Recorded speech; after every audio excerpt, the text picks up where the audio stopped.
Boa noite, irmãos. Estamos, pela graça de Deus, mais uma vez no nosso programa semanal e vamos então continuar o nosso estudo, pedindo a Deus que nos proteja, nos dê graça e que Ele derrame sobre as nossas vidas misericórdia para continuarmos transmitindo e fazendo esse trabalho. Amém? Eu continuo insistindo no pedido que os irmãos estejam orando, estejam intercedendo a Deus por esse trabalho.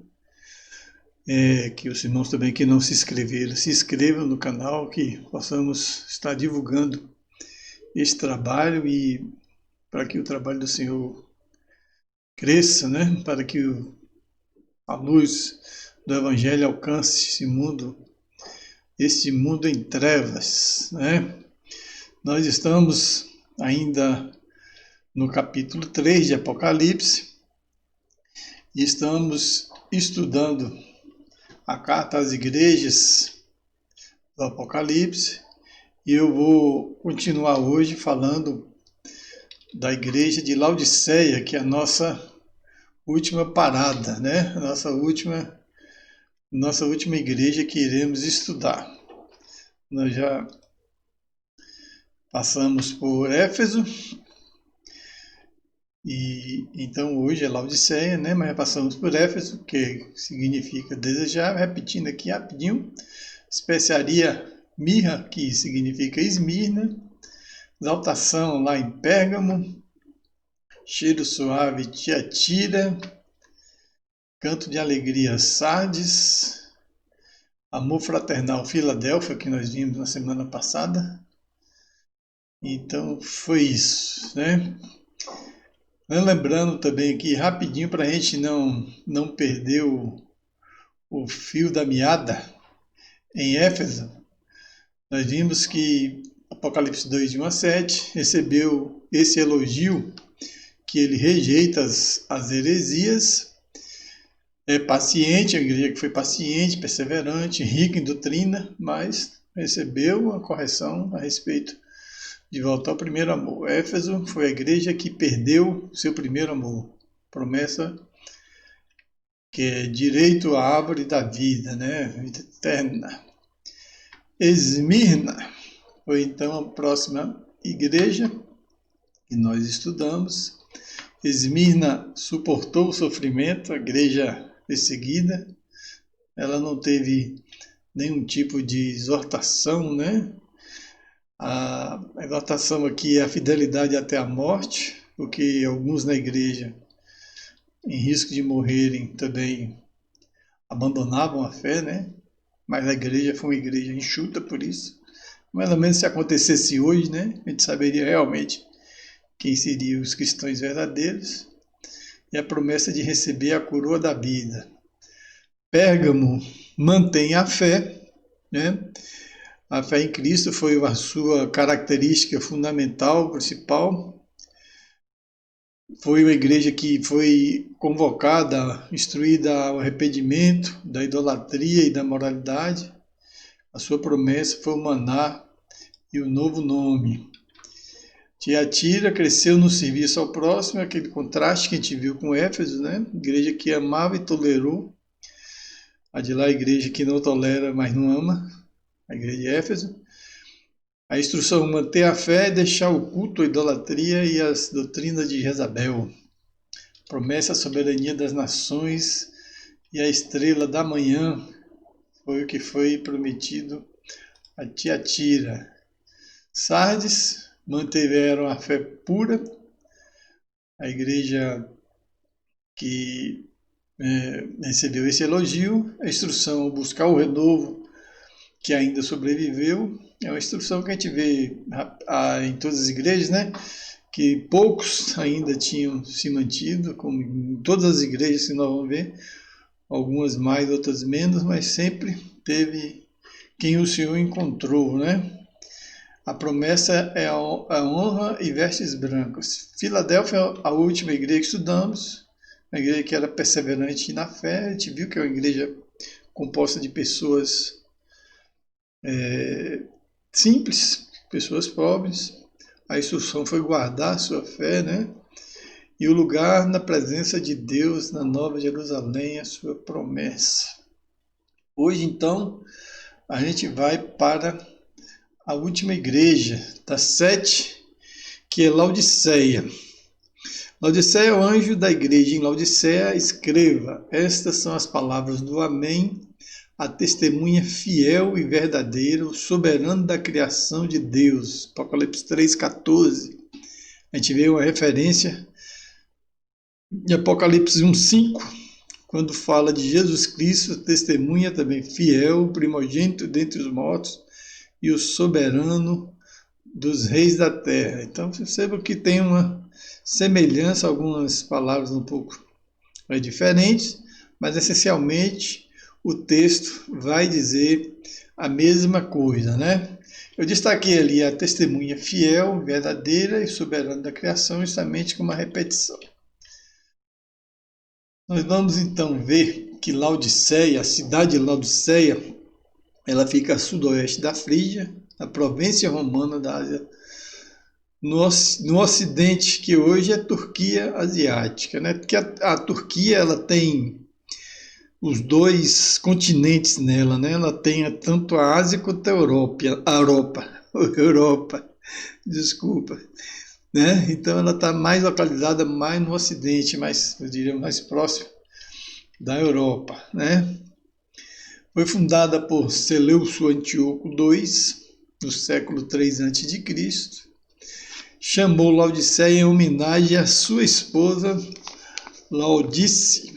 E o nome Laodiceia, né? Uma homenagem que se deu à mulher. Isso é muito comum na história, a gente vai ver isso também em outras circunstâncias, né? Dos reis, principalmente os reis, acontecer de chamar assim essa cidade de nome de esposa. Principalmente a gente tem no Brasil hoje Leopoldina, né? Que foi uma homenagem à esposa de Dom Pedro, que é Maria Leopoldina. E aí mais ou menos comparando, Laodiceia também surgiu deste mesmo acontecimento, né? O nome da esposa que deu origem ao nome da cidade. O Vale do Lico, na Ásia Menor, tem 3 cidades principais. Colossos, conhecido como a sua fonte de água fria.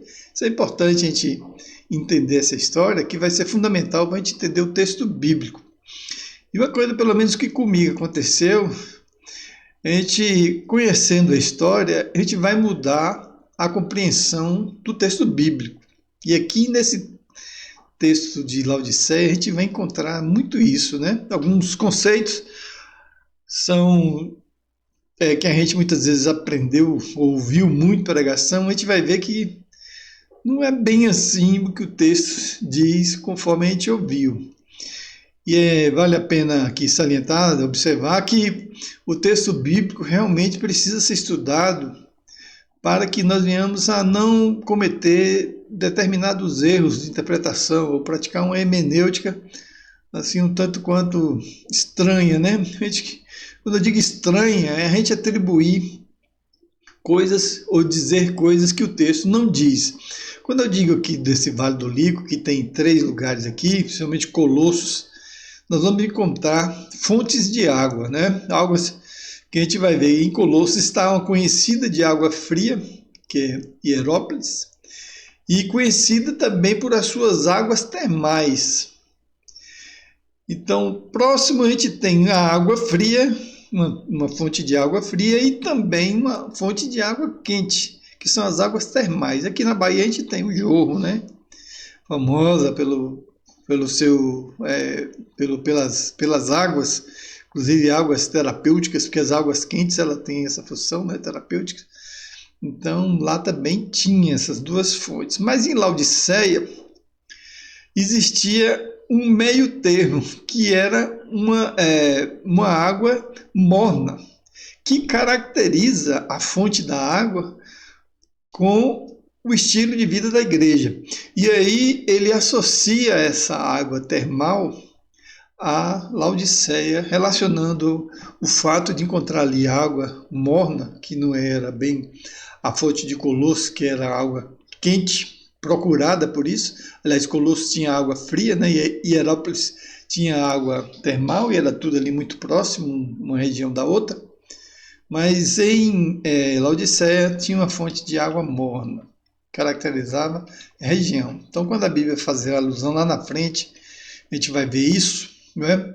A alusão deste aspecto, a gente vai ver então a aplicação do texto, um texto que a gente já conhece.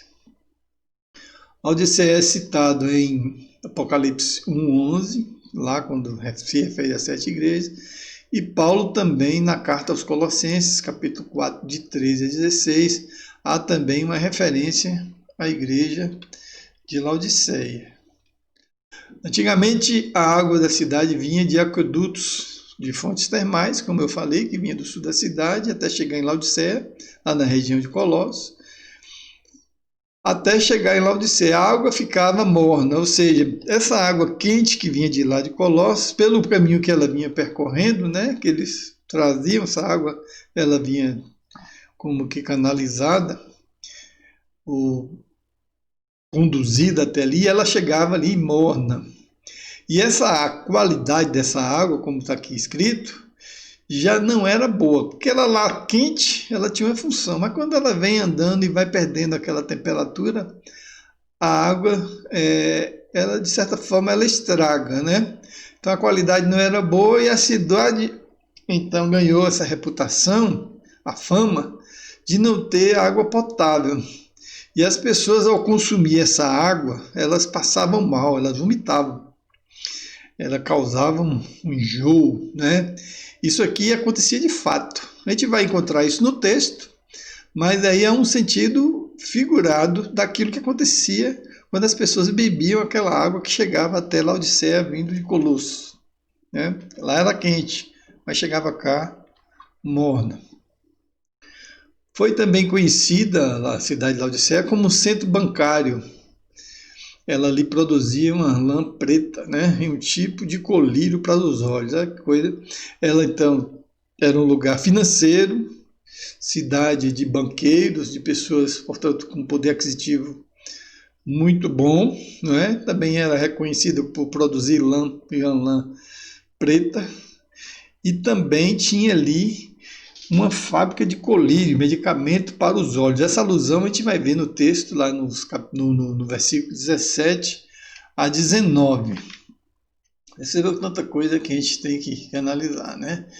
Então a gente começa então vendo uma coisa que o texto diz. Essas coisas diz o amém. Nós sabemos que o amém, o sentido do amém, o que significa amém, diz ser assim seja.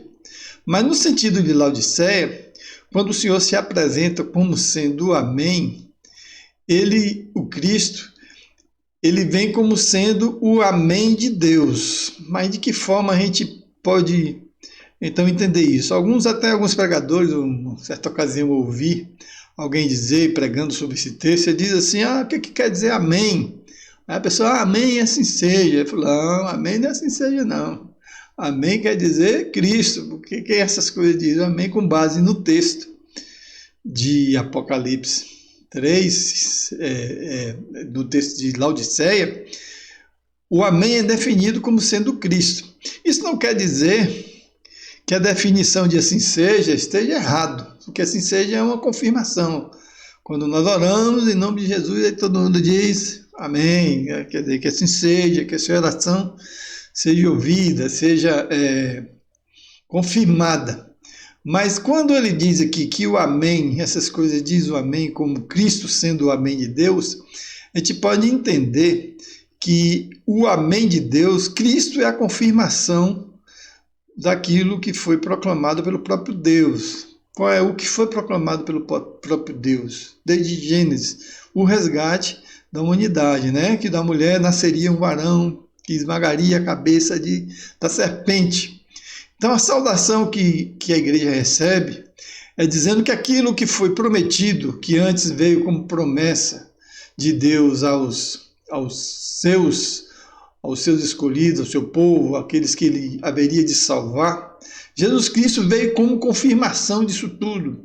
ou seja, dizendo que se cumpriu aquilo que foi prometido, dizendo que é verdadeiro aquilo que Deus prometeu. E justamente isso é o tema da saudação da igreja de Laodiceia. Essas coisas diz aquele que é o amém, ou seja, aquilo que realmente, quando promete, cumpre. É aquele que não há mentira, não há engano, não há enrolação, como a gente já viu essa saudação em outras igrejas, como ele apresentando ser o verdadeiro, não é? Então o Senhor se apresenta à igreja como aquilo que é a confirmação de Deus, que é verdade, que não tem, vamos dizer assim, uma conversa atravessada, não é enviesado, nada de engano, nada de mentira. Porque quantas são as promessas de Deus, tantas tem nele o sim, que é o amém, porquanto também por ele é o amém para a glória por nosso intermédio, né? Que coisa, texto de Coríntios 1, verso 20. É justamente dando esse sentido do amém na colocação da igreja de Laodiceia como Jesus sendo o amém. O que é o amém? É a confirmação, porque por ele é o amém para a glória de Deus por nosso intermédio, ou seja, toda promessa de Deus cumprida. Então ele diz que não só essas coisas diz amém, reforça mais ainda, como ele diz, é a testemunha fiel e verdadeira, não há engano. A testemunha é aquilo que vai lembrar o martírio. O martírio, os irmãos lembram, é o significado de testemunho, não é? A palavra martírio do grego vai refletir a testemunho. Testemunho é martírio, suportou, sofreu. Então, além dele ser promessa, ele veio, cumpriu promessa, ele foi testemunha fiel, porque houve o sacrifício e morte, e tudo isso é verdadeiro, não há mentira, não há engano. Então, as palavras de Deus apresentadas até então para a igreja de Laodiceia, como é apresentada a nós, como sendo todo esse contexto de confirmação de Deus, de testemunho fiel e de verdade. É estranho a gente assim, ver essas coisas, porque teoricamente todo mundo que está na igreja de Laodiceia e todos que estão nas igrejas deveriam entender isso, né? Talvez não fosse necessário estar lembrando isso. Mas muitas vezes a vida das pessoas no meio do evangelho e da igreja deixam que essas evidências que a igreja é sendo lembrada aqui, e nós somos lembrados, que a igreja de Laodiceia é lembrada, como se fosse algo que se tivesse perdido, se tivesse sido esquecido. Porque muitas vezes nós deixamos de tratar a igreja como sendo justamente um local onde o próprio Deus é adorado. Por isso eu entendo dele lembrar Laodiceia, lembrar hoje, falou, vocês estão em um lugar prestando um culto a Deus, que é justamente tudo isso aqui. Ele é confirmação, ele é verdade, ele é promessa, é testemunho e é verdade, fiel, né? Tudo é ser fiel. Então, igreja, corpo de Cristo, povo de Deus é uma coisa que tem que ser levado muito a sério. Por isso que se apresenta desta forma, né? Chamando os crentes a se enquadrarem a essas verdades que às vezes parecem ser esquecidas. O princípio da criação de Deus. Ele fala a respeito de Jesus como sendo o princípio. E eu coloquei aqui, novamente, como uma fundamentação, tanto quanto apologética e defesa da fé, que os testemunhos de Jeová vão dizer que essa parte de princípio, como sendo parte do versículo para dizer que Jesus não é eterno, porque se houve um princípio, haveria um fim, né? O princípio como sendo o primeiro da criação de Deus. E o texto justamente diz que a palavra princípio aqui no grego é ash, que é a palavra de raiz de todos os cargos e posições tais como arcebispo, arquiteto, arqueótico. Significa que Cristo é o originador da criação, pois por meio dele tudo foi criado. Então, o princípio reluta que por meio dele ou a partir dele tudo foi criado. Não quer dizer que ele foi o primeiro no sentido de uma ordem cronológica de criação, mas que a partir dele, saindo dele, como a gente vê aqui um arquiteto, como a figura da palavra no original grego vai dizer, que a partir dele as coisas nascem. Pela cabeça de um arquiteto nasce o projeto de uma casa, né? Não é que o arquiteto nasceu antes da casa, é simplesmente ilustrando que a partir da mente e da cabeça dele nasceu. Então, o que o texto está tratando aqui, como Jesus, sendo que a partir dele, com a participação dele e fundamentalmente com a ação dele, é que as coisas foi criada, né? É o originador da criação, por meio dele tudo foi criado. E essa palavra Asher carrega a ideia de início como causa ativa, ou seja, participação ativa, como fonte e origem de criação. E João vai dizer aqui aquele que é a origem de tudo, João 1, 2 e 3. Então, a interpretação apologética em defesa daquilo que diz os testemunhos de Jeová, né? Também outras religiões vão dizer, com base nesse princípio, que justamente sendo isso, né? João 1, 2 e 3 vai dizer, ele estava no princípio com Deus, todas as coisas foram feitas por intermédio dele, e sem ele, nada do que foi feito se fez. Ou seja, ele estava no princípio como participação ativa da criação. Demonstra aqui também a questão da ação triuna do Deus Pai, Filho, né, e do Espírito Santo, como também da sua eternidade e da sua onisciência e do seu poder, né? Essa é a imagem do Deus invisível, primogênito de toda a criação, pois nele foram criadas todas as coisas, no céu, sobre a terra, as visíveis, as invisíveis, sejam tronos, sejam soberanias, quer principados, quer potestades, tudo foi criado por ele, por meio dele e para ele. Colossenses 15, 1, 15, 18. Glória a Deus, né? Então é o Deus, a imagem do Deus invisível. Invisível. Tudo foi criado por ele, sem nele nada do que se vê e que se não vê não existiria, né? Então é uma refutação sobre essa ideia.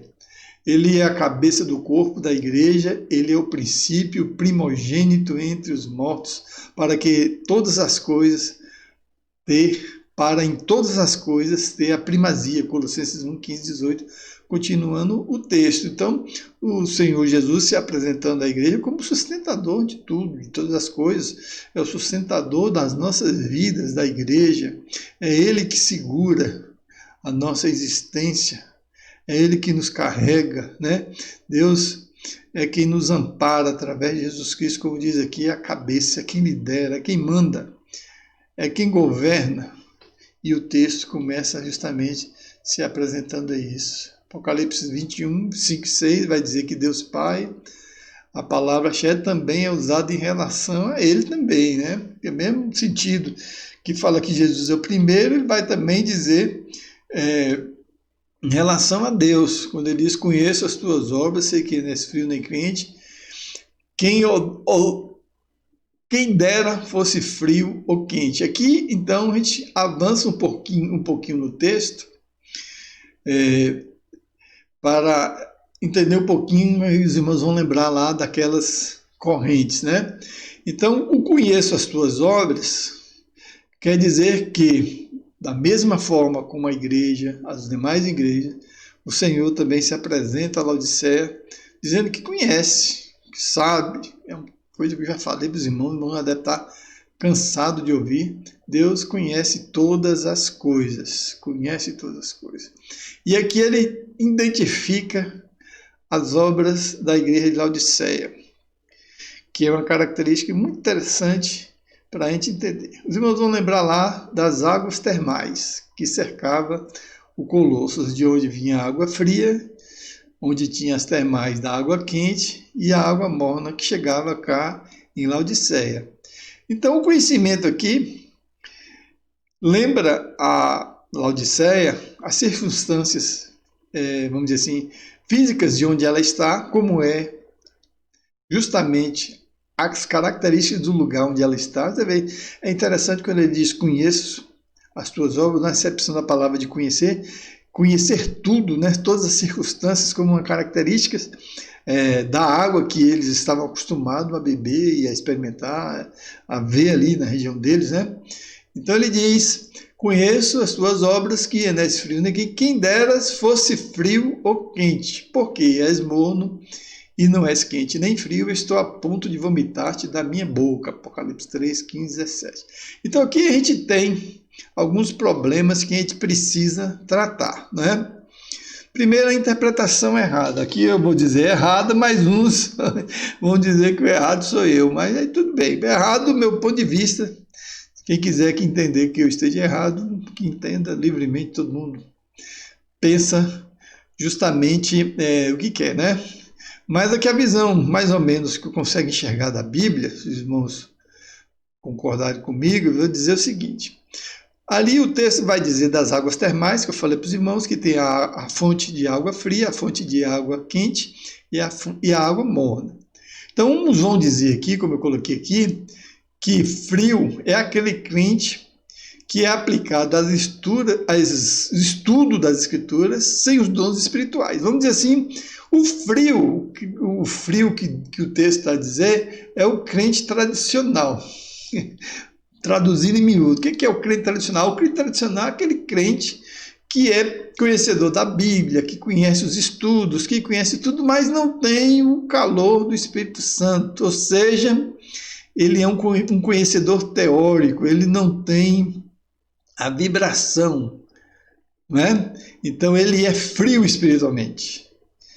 Ele conhece, mas não vive aquilo que a palavra diz. Então os irmãos pentecostais vão dizer, não, frio aqui é o crente tradicional, ou o crente que não tem o clamor espiritual dentro de si, no caso dos dons espirituais.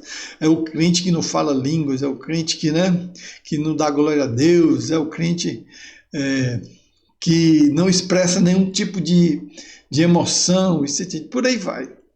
E o quente, por consequência, seria aquele que é o quente pentecostal, aquele que crê nos dons espirituais, se dá glória a Deus, que canta alto, que se levanta e levanta as mãos e tal, né? Esse é o crente pentecostal, que não tem lugar na igreja tradicional, e nem o pentecostal gosta do crente frio. Eu participei já das duas igrejas. Lá em Pedro Canário, a gente tinha participado de uma igreja lá que era tido como uma igreja mais do fogo, por isso quente, né? E as pessoas sempre olhavam para a gente assim, como se nós fôssemos pessoas frias. Ah, o irmão não dá glória a Deus alto, o irmão não tem esse ou aquele hábito. Ou seja, se cobra um estereótipo, né? Assim, uma forma de se expressar. E as pessoas vão julgar se você é frio ou quente, justamente pelas suas atitudes, principalmente na hora do culto, né? Interessante isso, né? Na hora do culto. Então, eu sei bem o que é isso, os irmãos também devem conhecer bem. Então, essa é a interpretação que se dá a esse texto. Aí fica uma questão para a gente pensar, né? E o morno aqui seria aquele que está em cima do muro. Ou seja, aquele que não é pentecostal, nem é tradicional. Aquele que é mais ou menos, né? Não está, vamos dizer assim, identificado com nenhuma das duas correntes. Alguns vão dizer que o frio é aquele que vive em pecado e o quente é aquele que tem uma vida espiritual com Deus. E o morno é aquele que vive uma vez, vamos dizer assim, comprometido com Deus, outra vez não, que vive lá e cai e tal. Mas será que é isso que o texto está nos ensinando? Então, é uma reflexão que a gente faz agora. Será que é isso que o texto está a nos dizer? Então, vamos ver, e voltando justamente para o contexto histórico e a geografia do lugar, né? Aquelas 3 fontes de águas. As águas termais de Hierápolis ajudavam no tratamento e nos problemas de saúde. Então, para que servia a água quente? A água quente servia para tratar doenças. A água quente era terapêutica.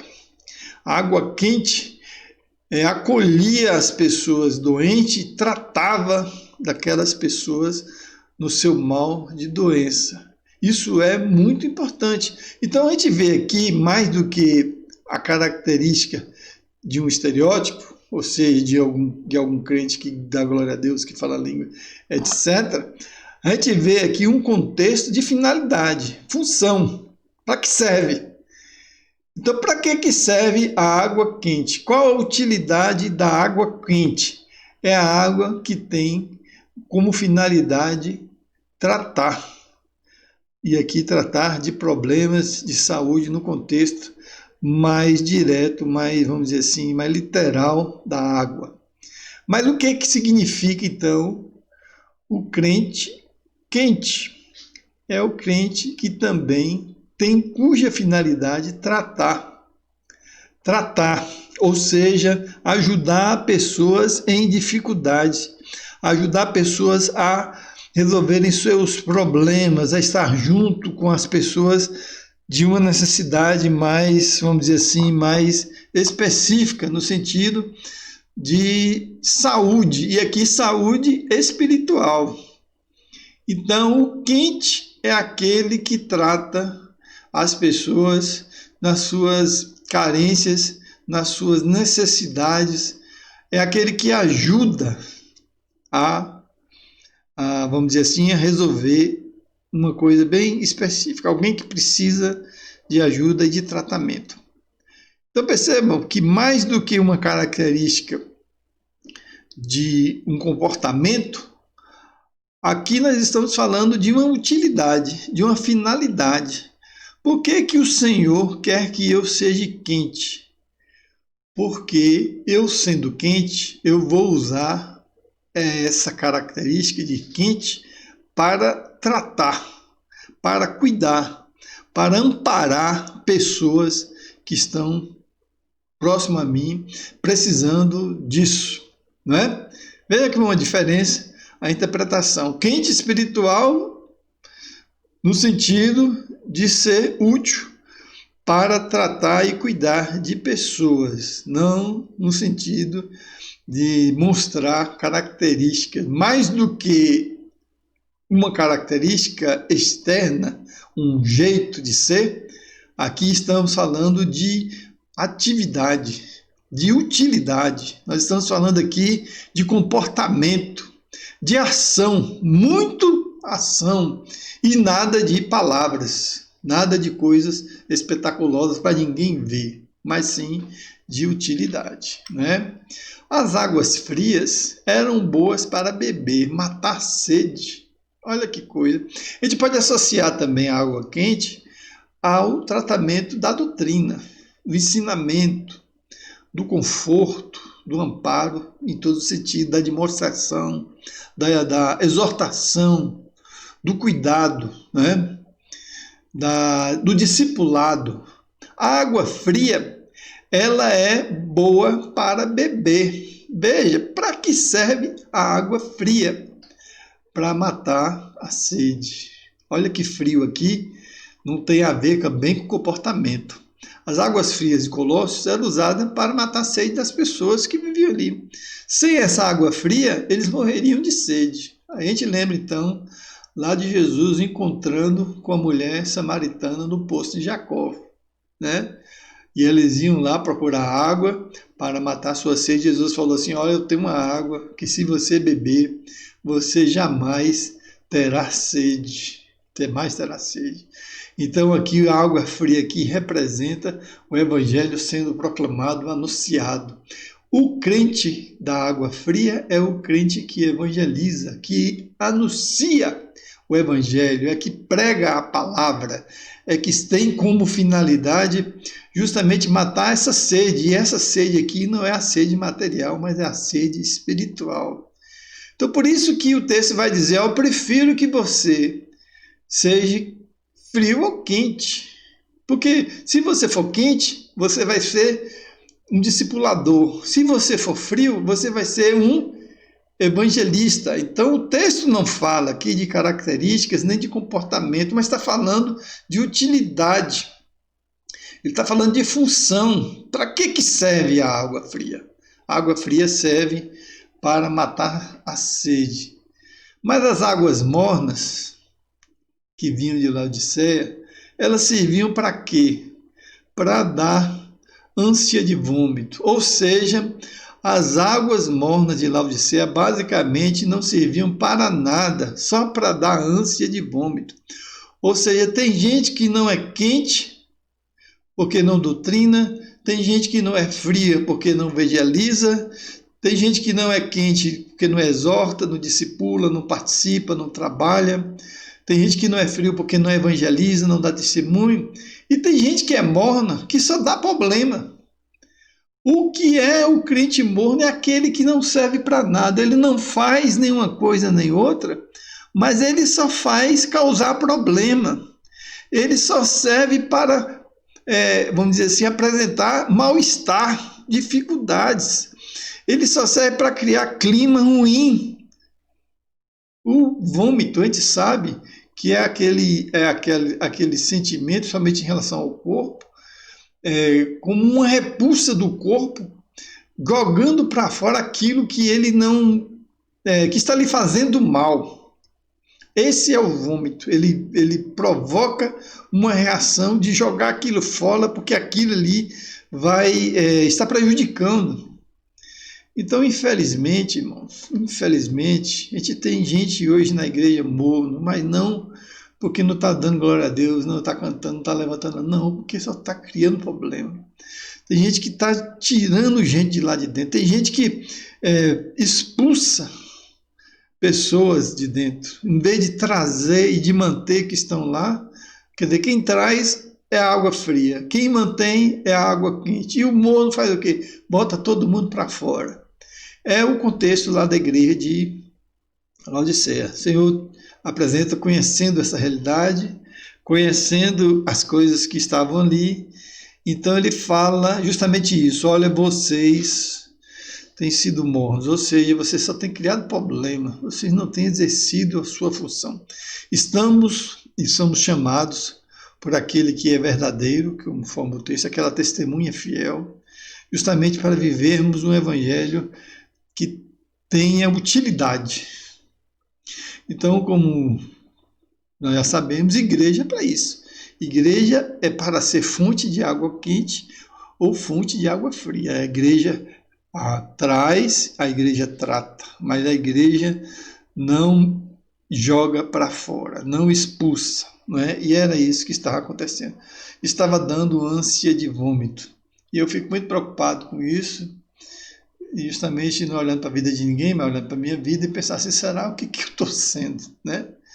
Será que eu estou causando? Isso é uma reflexão que todos nós precisamos pensar. E aí o texto vai dizer, e eu estou ao ponto de vomitar-te da minha boca. O Senhor olha para essas pessoas, como deve estar olhando para a minha vida, né? De repente, se eu estiver fazendo a mesma coisa, fala assim, você está me dando nojo. Que expressão forte, né? Que expressão terrível. Fala, você está também, eu estou com você, o seu comportamento, as suas atitudes, estou sentindo nojo, porque eu estou a ponto de vomitar-te da minha boca. O que você tem feito, como você tem vivido, está provocando em mim ânsia de vômito. E é uma repreensão dura a Laodiceia, como é uma repreensão dura para os nossos crentes de hoje, né? Somos pessoas que estamos vivendo realmente nisso, e aí a palavra ela é bem dura. Laodiceia, contente com seu estado de autossuficiência, porque Laodiceia, vamos ver que é uma igreja rica, né? Uma igreja poderosa, uma igreja que tem na sua estrutura, na sociedade que ela vive, pessoas com bastante poder aquisitivo, mas essa autossuficiência, esse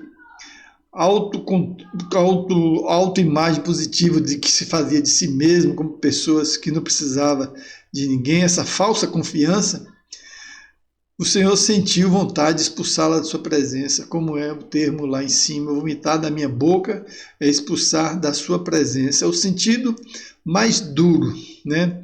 Às vezes a gente muitas vezes nós vivemos um evangelho de engano, achando que estamos agradando a Deus, estamos fazendo a obra do Senhor de uma forma que a gente acha que é certa, e no entanto, O Senhor está olhando para mim e falando assim, ó, você está vivendo de um jeito, nessa sua autossuficiência, que eu estou lhe aguentando. Estou com vontade de expulsar você da sua presença. E nós vamos ver o que levou essa arrogância de Laodiceia, né? Água fria como a quente tem o seu uso medicinal apropriado, mas a morna não tem valor nenhum. Então, o crente que não é frio nem quente, é morno, ele perde a sua utilidade. Ele deixa de ser útil para ser uma pessoa desagregadora, uma pessoa que causa mal-estar, e o mal-estar aqui é o mal-estar para Deus, que quem está ao ponto de vomitar da boca não é ninguém senão o próprio Cristo falando, ó, vocês estão vivendo de um jeito que eu não estou aguentando mais o comportamento de vocês. Os membros de uma igreja morna não têm um valor espiritual em sua influência local, ou seja, são pessoas que não, vamos dizer assim, não ajudam a refletir no lugar onde estão o que realmente são, de fato, se tem Deus ou não, uma vida como espelho, como reflexo de Deus naquela sociedade que ele vive, né? Eles não são, eles são simplesmente sem benefício para a comunidade, para quem vive. Porque significar ser morno, sem utilidade, sem nenhuma finalidade, justamente esse sentido é esse aí. Você não serve para nada, você não tem benefício nenhum para a comunidade que você vive. Qual é o sentido? Será que se a igreja saísse de um lugar onde ela estava, faria falta aquela comunidade, aquele lugar? Será que se você mudasse do lugar onde você está, seus vizinhos sentiriam falta? Desculpe, irmão. Então é a reflexão da igreja morna. Você simplesmente não está fazendo falta. Você não tem sido, vamos dizer assim, influente, e aí você vai passar despercebido e não vai ter nenhum sentido a sua existência. Aqui então a gente tem a ameaça de juízo. O texto que nós vamos justamente ler de Levítico 18, de 24 a 28, vai estar no contexto do juízo que Deus está a derramar sobre Laodiceia, né? Essa questão do comportamento provocando em Deus o vômito, né? O texto vai dizer o seguinte: com nenhuma dessas coisas vos contaminareis, porque todas essas coisas se contaminaram as nações que eu lanço diante de vós. Então está falando aqui do comportamento do mundo, como os povos se comportavam e como a igreja deve se comportar, né? O padrão. Porque ele vai dizer, e a terra se contaminou, e eu visitei nela a sua iniquidade, e ela vomitou os seus moradores. Há o sentimento aqui de repulsa, de mal-estar, de, vamos dizer assim, de querer lançar fora, não é? Ela vomitou os seus moradores. A terra se contaminou, e o contaminado da terra, vamos dizer assim, a sujeira, a sua... vamos dizer assim, a sua forma como se tornou, o caso era quente, virou morno, então provocou isso. E aí o texto vai dizer, porém, vos guardeis os meus estatutos, os meus juízos, e nenhuma dessas abominações fareis, nem o natural, nem o estrangeiro, que peregrina entre vós, porque todas essas abominações fizeram os homens dessa terra, que nela está entre vós, a terra se contaminou. Então, no contexto aqui de Levítico, se contaminar é justamente perder a sua propriedade, a sua finalidade, o seu uso, né? Quando, por exemplo, um leite, ele passa do ponto, ele perde a sua temperatura, as suas condições normais e estraga, é para quê? Para fazer mal. Então está falando disso, que quando a terra se contaminou, e falando para o povo não tomar justamente esse exemplo, o sentido é esse. Aí não suceda que a terra vos vomite, havendo vós contaminado como vomitou o povo que estava antes de vós. Porque a reação do vômito aqui, no sentido aqui, justamente essa exortação é feita ao povo de Israel e é feita a nós. A contaminação provoca justamente isso, que a terra vos vomite, que que para que você servia não serve mais. E a expressão do vômito aqui, por mais nojenta que seja, e é realmente nojenta, dá a ideia aqui justamente disso, da repulsa, de lançar fora aquilo que não é mais útil, que se estragou, que não serve justamente para nada, né? Aí então tem a expressão do juízo, porque o juízo justamente vem bater de frente com isso aí. Juízo para quem ocupa inutilidade na terra, não serve para nada. Vai ser então objeto do juízo de Deus. E aí o juízo caindo sobre a igreja de Laodiceia, como cai também a respeito do seu povo hoje. Lucas 13:7 diz que pelo que disse ao viticultor, quem plantou a uva, né? Há 3 anos vão procurar fruto nessa figueira e não acham. Podes cortá-la para que ela ainda ocupando inutilmente essa terra. Aqui, né, aquele texto que Jesus fala da figueira, né? Bonita e tal, e ele não acha fruto e corta. Por que corta? Porque ela é inútil. É uma figueira morna, não produz nada. Né? Não produz nada. E o sentido morno é justamente esse sentido. Se somos inúteis, se não ocupamos a nossa função, não desempenhamos o nosso papel, somos então mornos, somos vomitados, ou somos objeto da justiça de Deus, não mais da sua graça nem da sua misericórdia. Pois dizes, aí é o que os irmãos da igreja de Laodiceia dizia, e talvez eu, na minha vida, o irmão, quem sabe, no nosso papel vamos dizer, né? Pois dizes, quem dizes somos as pessoas. Estou rico e abastado e não preciso de coisa alguma. Talvez o rico aqui, lá Laodiceia, é o contexto do dinheiro, mas o rico aqui é o papel do orgulho, de você não precisar, de você se julgar forte o suficiente, que não dependa de ninguém, não é? Então ele está dizendo, eu sou rico e abastado e não preciso de coisa alguma, nem sabes que és. Olha bem, isso é o que eu acho que eu sou. É o que acho que vocês são, mas vocês infelizmente são e não sabem que és infeliz, é miserável, é pobre, cego e nu. Olha que coisa. Uma coisa é você achar que é rico e abastado, outra coisa é você ser coisa alguma. Ser infeliz, ser miserável, ser pobre, cego e nu. Então a gente está falando aqui, não é de gente fora da igreja, a gente está falando de membros de uma igreja, está falando de uma igreja. Porque há um erro incomum aqui, quando a gente vai ver nesse texto da igreja de Laodiceia, a gente está falando dessas características de pessoas do mundo, e o texto aqui não fala de pessoas do mundo. O texto aqui fala de gente da igreja, de crentes, de pessoas teoricamente lavadas e remidas pelo sangue de Jesus, ou deveriam ser pessoas que há muitos anos frequentam e conhecem a Bíblia, mas, né, apesar de conhecer, a coisa não é bem assim. Então, Laodiceia é uma igreja que vivia de aparência.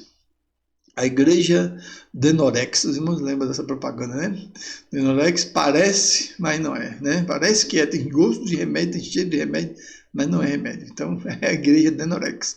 A igreja que vivia de aparência, ainda que se gabasse de possuir riqueza material e espiritual. Além de que ela se achar alguma coisa, na verdade ela não era essas Coca-Cola todas, né? Elas, na verdade, não eram pobres de espírito, lá no texto de Mateus 5:3, das bem-aventuranças, bem-aventurados pobres, né? Porque eles verão a Deus, aqui uma palavra no grego do pits, né? Pits, pobres, miseráveis, mas eram pessoas que não tinham, vamos dizer assim, a pobreza de reconhecer, a humildade de reconhecer realmente o que era e porque eram daquele jeito, precisavam de Deus.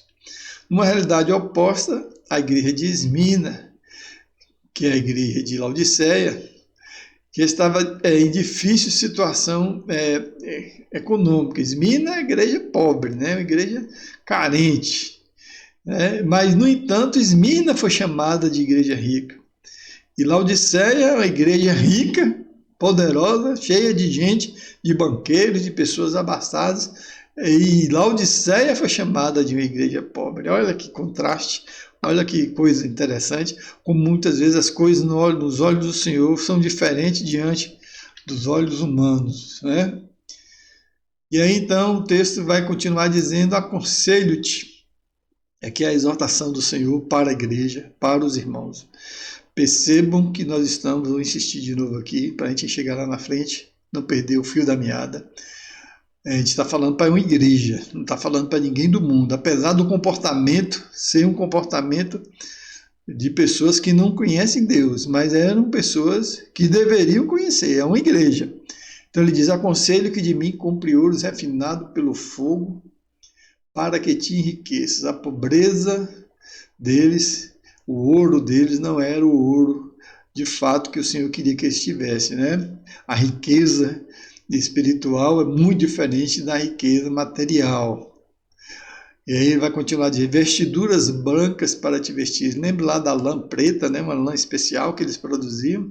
Ao contraste com as vestiduras brancas, o preto da condição terrível de pecado, de falta de santificação, para o branco, que significa justamente o contrário, a vida de santificação, a fim de que não haja manifesta a vergonha da tua nudez, do teu pecado, as tuas, vamos dizer assim, as tuas ações equivocadas, e o colírio para ungir os teus olhos. Eles fabricavam colírios lá para os olhos, né? Está registrado na história.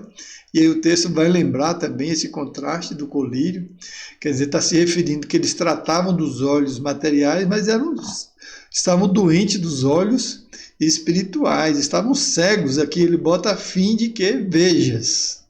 Apocalipse 3, verso 18.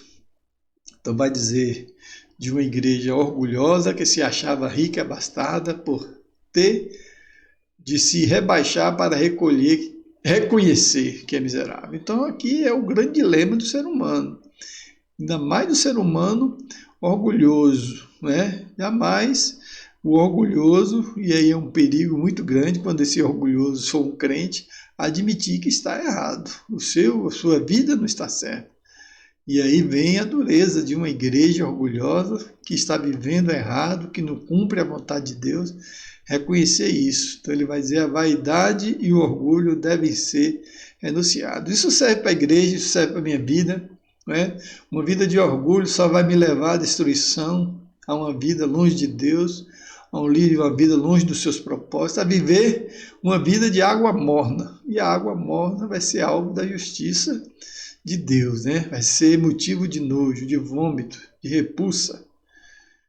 E aqui o comprar não é olhar para a salvação, mas o comprar segundo conforme a graça de Deus. Aqui comprares ouros na minha vida, o comprar aqui porque a salvação não tem preço, né? O comprar aqui significa um derramar da graça de Deus. Aqui não vai falar do mérito humano, porque ter ouro para Laodiceia era mérito humano. Mas a salvação e o ouro que ele aconselha a comprar é mérito de graça. Isaías 55, 1. A todos vós que tendes sede, vinde às águas, água fria, e vós que não tendes dinheiro, as pessoas que o dinheiro não serve para isso, né? Não é o dinheiro que vai comprar a salvação. Então ele: vinde, comprai e comei. Sim, vinde, comprai sem dinheiro e sem preço vinho e leite. É graça, né? Graça derramada sobre a vida daqueles que que reconhecem justamente a sua situação, ao que Deus estava falando a Laodiceia. Então ele vai dizer: eu repreendo e discipulo a quantos amo. Então aqui aquela coisa, né? Se a repreensão cabe, se a disciplina cabe, é porque antes disso eu fui alvo do amor de Deus. É interessante, né? Quando a gente aprende, quando a gente casa e começa a ter os filhos, e alguns vão dizer isso, e eu realmente concordo com isso, que antes de você castigar o seu filho, você tem que dizer por que está fazendo isso e por que está castigando. É porque você ama, porque você quer corrigir, quer que o seu filho seja uma pessoa diferente. Quando a gente apanha, a gente não entende isso, né? Só quando depois que a gente cresce, que a gente vai realmente, que o amor, às vezes, não estou dizendo que não deve ser, mas às vezes em um castigo ele representa muito mais do que um afago e um abraço, Porque às vezes se você passa a mão no erro, passa a mão sobre a cabeça do erro, somente de a criação de um filho, você realmente não está demonstrando que ama, né? Você está sendo conivente com o erro e a gente sabe como é que isso acaba. Mas aí o Senhor está dizendo, se eu estou castigando, estou repreendendo, é porque eu te amo. Então, se ele não castigasse e não disciplinasse, é porque ele não amava.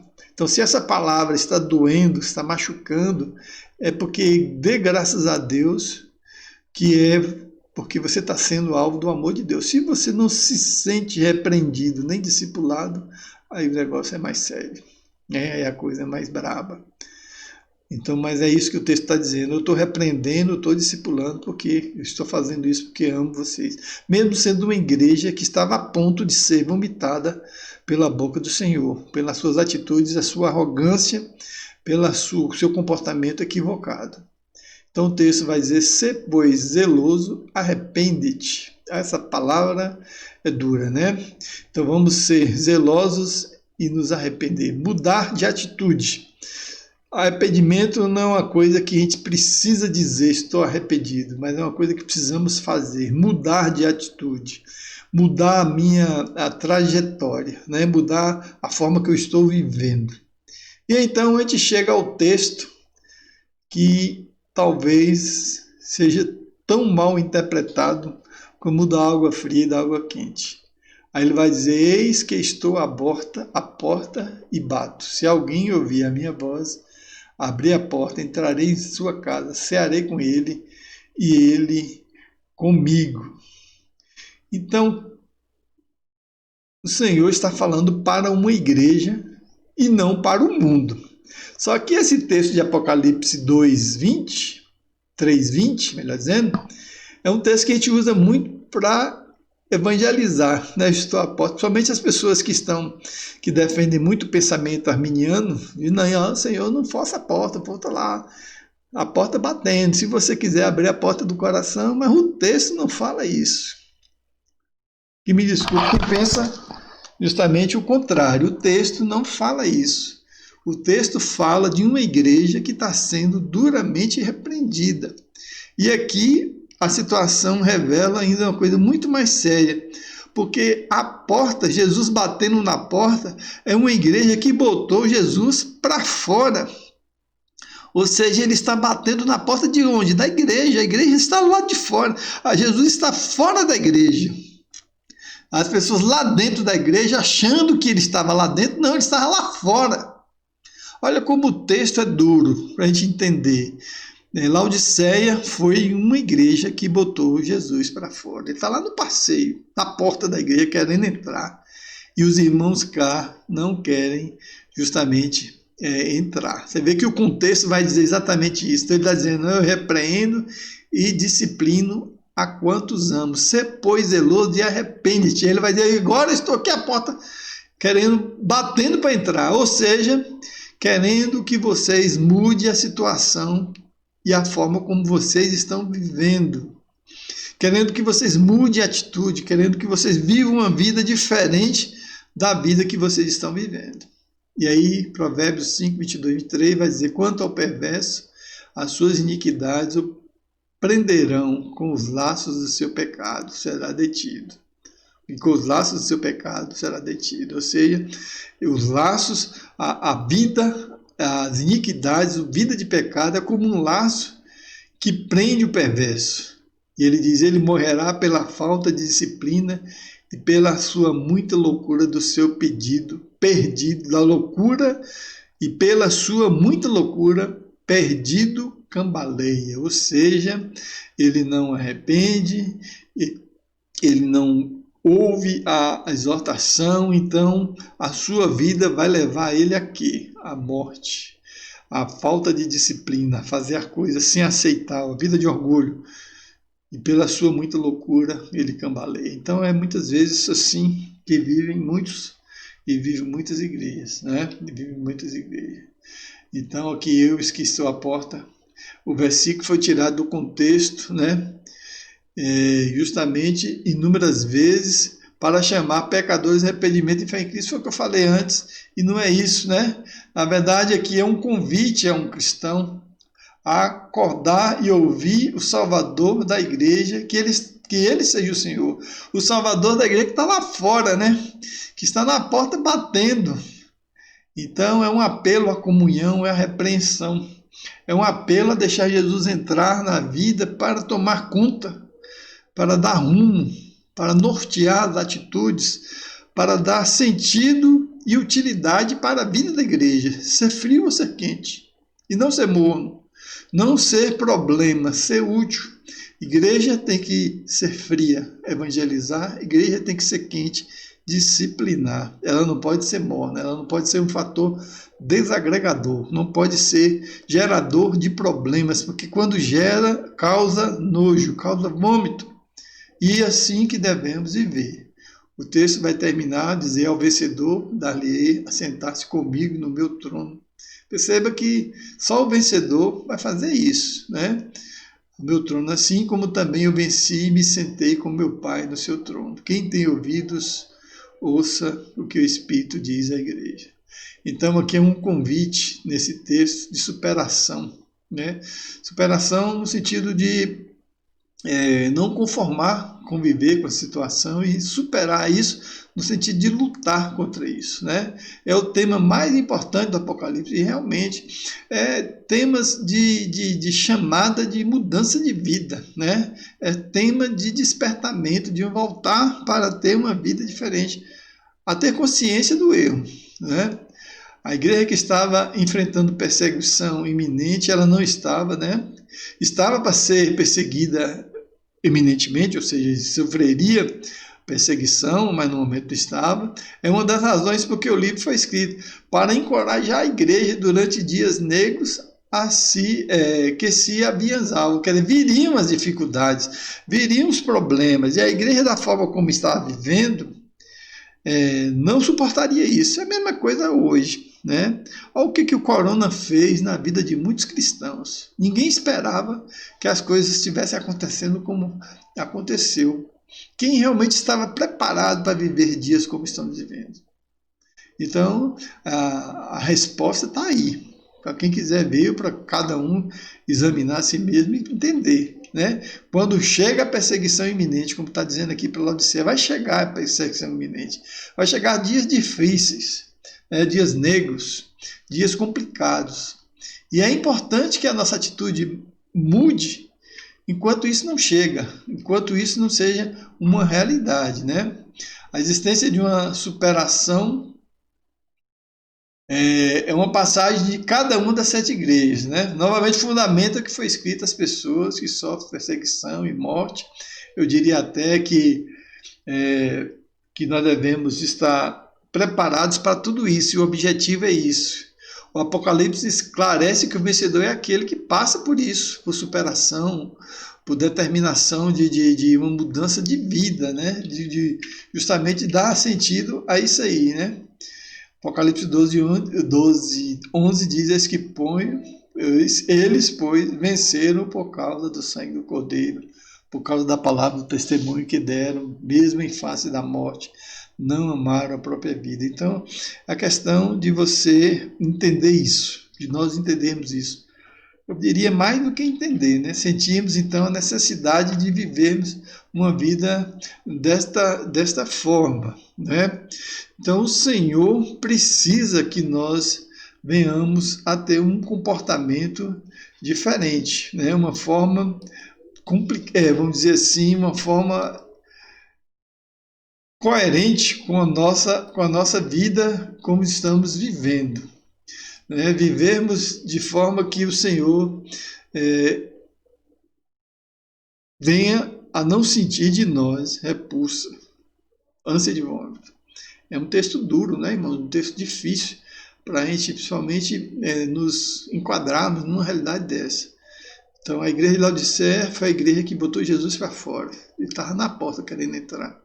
Será que eu não tenho feito isso na minha vida? Será que eu não tenho justamente deixado Deus fora dos meus propósitos, das minhas decisões? Isso é para a gente pensar e procurar justamente corrigir. Que o Senhor nos abençoe, nos dê um entendimento suficiente para entendermos isso, né? Que derrame graça e misericórdia sobre a nossa vida. É a nossa intenção justamente promover esse tipo de reflexão. E terminando aqui, eu só vou dizer para os irmãos que na próxima semana nós talvez teremos, estou precisando da confirmação, teremos uma transmissão ao vivo com a participação de dois amigos muito queridos, que é o pastor Ismaine e o pastor Francisco Cláudio, que os irmãos também já conhecem. Então nós ficamos de fazer um bate-papo sobre escatologia e estaremos passando na sexta-feira que vem esse estudo ao vivo, né? Esse estudo eu estou fazendo gravado, mas nós estamos aqui tentando fazer, se for realmente a vontade de Deus e se confirmar, nós estaremos anunciando, os irmãos fiquem atentos para participar. Então que o Senhor nos abençoe, nos dê graça e nos permita, né? Com certeza é o que Ele quer, como Ele diz, estou à porta, batendo, querendo, que realmente venha a mudar, impactar nossas vidas. Amém?